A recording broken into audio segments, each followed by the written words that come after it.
Good morning, students. Welcome to week 2 of Human Resource Management. In this lecture, we're going to look at the PowerPoint slides, or at least about half of them. You on your own need to look at all of them, but I'm only going to lecture on about half of them. We don't want to go through 40 slides in a lecture, so we're going to go through about 20 of those slides. That doesn't mean the other ones aren't valuable. It just means that, too much at some point is just too much. So let's go ahead and jump right in to our PowerPoint slides here.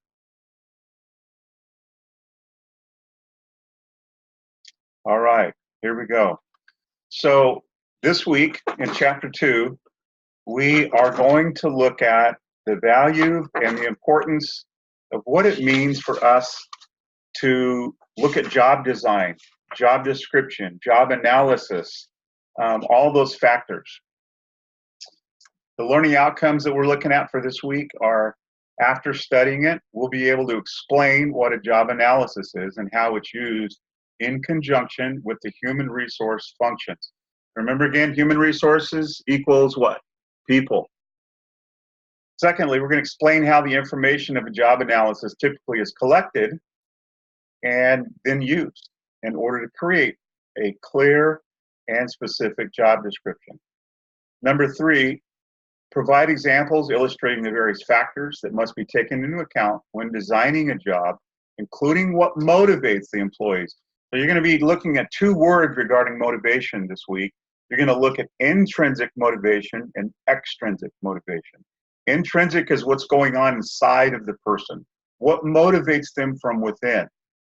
And extrinsically are the external factors like pay and paid time off and other benefits and recognition or whatever it might be that they're going to get from that, including just job experience that they can add to their resume. Those are external or extrinsic factors. And then fourthly, we're going to describe the different groups that have to do with making up teams and the type of work schedules that we can provide to show the possibility of being flexible so that we can retain the employees that we want, we can cut down absenteeism, and most certainly then cut down on turnover. The introduction here that we're looking at is what a job is. And I'm going to say that the description that the textbook uses here is a little weak in my estimation, because an activity that people do in which they get paid, what about nonprofit organizations like churches and nonprofit social organizations with any given community? So I would say that a job is not just something that someone's going to get paid for, but you're looking again at the intrinsic and extrinsic motivations that we can help people feel a satisfaction to the work that they're doing.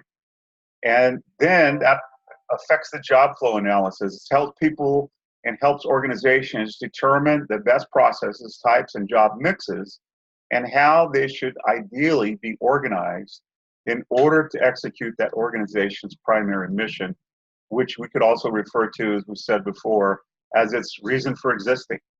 What is the purpose? Why does our organization need to exist? All right. What is a job analysis and how does it affect human resource management? Well, a job analysis is a process of obtaining information about a job that is determined by looking at what the duties are, what the tasks are going to be, what kinds of activities. It's the basic responsibilities, the behaviors of the people who do them, the skills of the people who do it, and the physical and mental requirements of it that someone would be asked to complete. And a job analysis should also outline the tools that are needed for the job, the environment and the time frames at which they need to be done, with whom, is it an individual, is it a team, and so forth, and then the outcomes. What are we looking to be completed? Well, that's all part of designing a job. Before we write the description, we need to know what we're actually expecting of people, why we're expecting of people, and what the outcomes we're looking for when it is finished. You're looking here what they're referring to as the job analysis cornerstone of the functions. So you're going to see up here at the top the alignment. This goes back to what you learned in chapter 2 of week 1 the strategy and the planning of the HR department. This could be best described as your general job description, and this would be more the specific job description. So even when you're designing your paper for this week, for your reflection essay, I'm really looking for three primary components. I'm looking for a job title. Then below that, I'm looking for a general job description. And then I'm looking for the specifics that begin to give the details of what's being expected of that person, okay? Now we'll look at the major parts of a job analysis. We've got the job description and the job specific. So the job description is the statement, okay? So that is the statement at the very beginning. Give me in one or two sentences what the actual job description is. And then you begin to break it down into the specifications. So again, as I said a moment ago, you can see this as the general job description, and then this is the job specifics, okay? And then if you combine that with the title up at the top, you've got a solid job description. Remember, you want to keep it clear and specific. Now, this gives you more of a chart view of what we just discussed. So I'll let you take your time and go through this chart and let you see how the components work together. Controlling the accuracy of job data collected. When you're interviewing employees, which is important to do, please don't shortcut the interview process, even if it's someone that you know.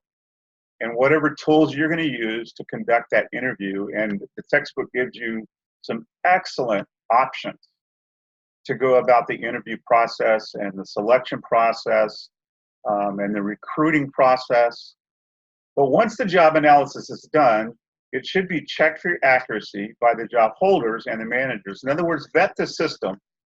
Don't just go over it once and then find out that it really wasn't as clear and specific as we thought it was going to be.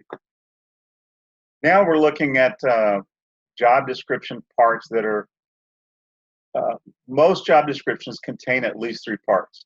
We said it. Job description, job title, then the general description, and then the specific description. If a job specification is not prepared as a separate document, it's usually stated in the conclusion section. What I'm going to ask you to do is don't prepare it as a second document.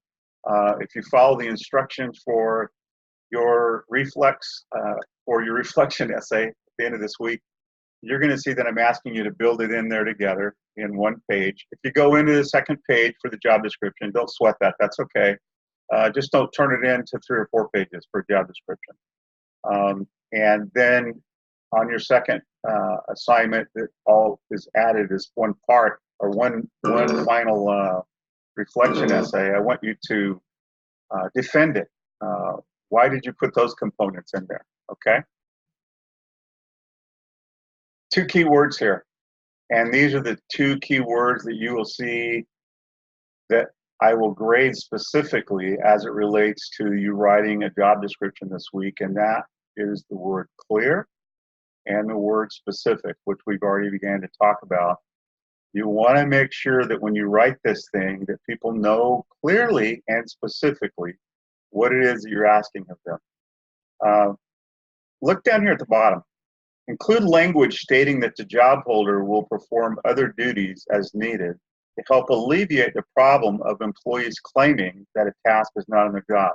You don't want somebody coming back later saying, you didn't put that in my job description. Well, you're not going to possibly be able to write everything down that you're going to ever ask them to do over the lifetime of their career with you. That's why you use this term right here, perform other duties. That lets them know that rather than give you a 50-page job description, we're giving you some specifics, and we're giving you the general, but then we're going to say there might be some other things we ask you to do. The job design is the outgrowth of the job analysis. We've already looked at that. Pay attention to that. And then this is, again, I'm not going to take the time to go through the details of this chart, but the best way to design a job description, in my experience, is to combine the bottom-up approach and the top approach. That's the best way to make sure everyone is understanding what everyone is expecting of each other. Job enrichment. It is enhancing a job by adding more meaningful tasks and duties to make the work more rewarding or satisfying. You'll see right below that. To enrich a job so that it is intrinsically motivating. We want the person from inside their soul, if you will, to be interested, to be motivated, that it isn't just whether or not we're going to pay them or whether or not we're going to give them an extra day off. We're looking for the kind of people that are intrinsically motivated. And that is a huge factor on who you decide to hire. And before that, even who you decide to recruit and then interview. You want to be paying attention. Is this person intrinsically motivated? And so then as a manager, what you want to do is try to keep their intrinsic motivation as high as possible by being creative. Ask the Holy Spirit to give you the wisdom and pay attention to advisors around you so that you can keep the task as meaningful as possible. Not every task is going to be fun and easy, but overall, you want to make it so that the employee feels like they have some real job satisfaction. The job description model, you can look at this and see what's involved in this, and it talks about the 3 psychological states that are involved in enrichment. The 5 core job dimensions that produce the 3 psychological states are listed here. Variety of skills, task identity, task significance, autonomy, and feedback. Empowerment. One of the ways that you can increase job enrichment is empowerment. Empowering employees gives employees the power to initiate change and thereby encourages them to take charge of what they do. The more they can feel that the job that they have is affecting the final outcome of what we're up to as an organization, the more vested they're going to be, the more interested they're going to be. Instead of them feeling like they're just putting in their hours and going home, you want to help them see what it is that we're accomplishing as an organization and how their contributions are a big factor. So when you give employees a certain amount of autonomy, it feeds into that. Job crafting, you'll see there is a naturally occurring phenomenon when employees mold their tasks that fit their own strengths, their own passions, and motivation better. That's a good thing when that's going on. Employee engagement. This is a big deal. A situation in which workers are enthusiastically immersed in their work to the degree that it improves the performance of the overall organization's purpose for existing. Employee teams and flexible work schedules. I believe having 3 children, adult children that are all millennials, I believe that this is one of the most important factors in employing and keeping a high intrinsic and extrinsic motivation with the millennial generation, and that is to be flexible on their work schedules. Increasingly, teams are how work is getting done in organizations, and again, this photo behind me, you see the smiling faces of what happens when people all feel together like they were part of the purpose behind the event, the outcome of the event. And now here we are in September of 2019, and we're going to do this again at Manteca High School. And everybody in our church is excited. Everybody in the school is excited.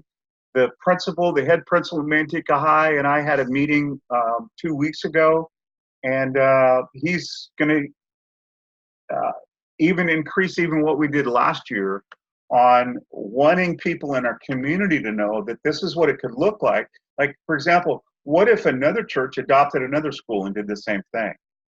Or what if for-profit organizations adopted one of our schools and did this as well? What if we found ourselves in a place where in Manteca, in the city of Manteca, we had every single public school in our town that was being adopted with the Pay It Forward challenge? How incredible would that be?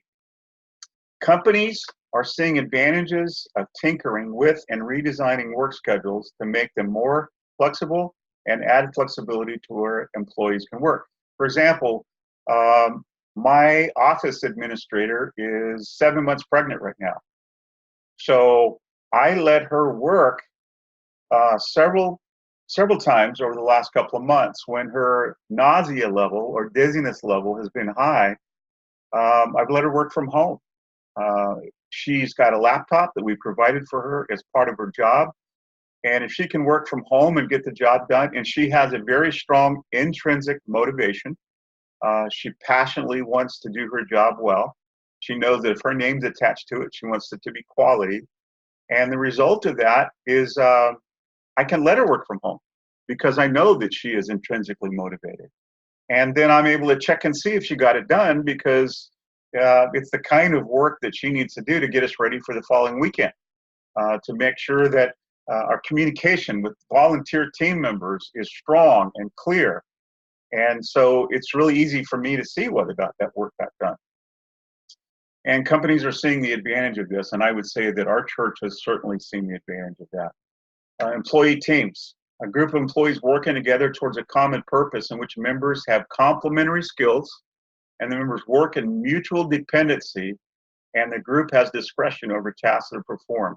Employees are the closest ones to the actual work, and so it's great if managers, you and I as managers, are listening to them. In our staff meetings, I don't normally come to the staff meeting with a bunch of things that I am going to talk about. I know that I have hired the right people. They're intrinsically motivated. They're extrinsically motivated. And so I let the staff meeting be questions that they have for me, for the most part. How can I help you do your job? And then, therefore, together, we all feel like we're accomplishing something that matters during that period, that week, month, and that calendar year. And then when you get teamwork working that way, it's what I refer to as positive peer pressure. And teams creates a synergy, and that occurs when the interaction and outcomes of the team members is greater than the sum of the individuals. And again, this photo behind me shows that example. Facilitating teams, here are some important components. I'm not going to go through them all, but you can see the characteristics that identify what it looks like. If you have a fruit tree, one of the ways you can tell if it's a good fruit tree is whether or not it's growing fruit. Well, if you're looking at facilitating teams, you're going to see whether or not these components of fruit are on the team tree. And here we get into the flexible work schedule, the flex time. Working hours that give employees the option of choosing daily starting and quitting times, provided that they work a set number of hours per week or per day. One of the examples that I've been able to apply in this regard is if I'm asking a lot of my staff on a particular weekend, then I will give them the first day off beginning of that following week. And for them, their beginning of their workday starts on Tuesday. They're all off on Monday. But if they really bust their tail and just really do well in helping us pull off an event that's coming up, I like to surprise them on Monday night by saying, either come in at noon or come in at 9 and go home at noon the following day. Sometimes I'll even just give them the whole day off, and I love to do it as a surprise for them. And I just want them to get the job done. What hour they get it done isn't nearly as important to me. Job sharing is the arrangement whereby two part-time employees do a full-time job. You're seeing this in the fast food industry, and even just simply in the food industry all over, where they'll hire two people and have them split a 20-hour shift that turns into 40 between the two of them. And then telecommuting, the biggest factor I want to say here is allowing people that sometimes if it works well, and if it's the type of work that they can do from home, then give them the flexibility to do that. You're seeing remote work sites increase rapidly across the Western world. And then this video here, I encourage you to come back and look at it. It allows you to see the benefits of what can happen when people are more satisfied with their job. And one of the ways you can create job satisfaction, increase intrinsic and extrinsic motivation, is to help people feel like they have a little bit of more flexibility with their work schedule. Well, students, I hope you have a great week. We'll see you online.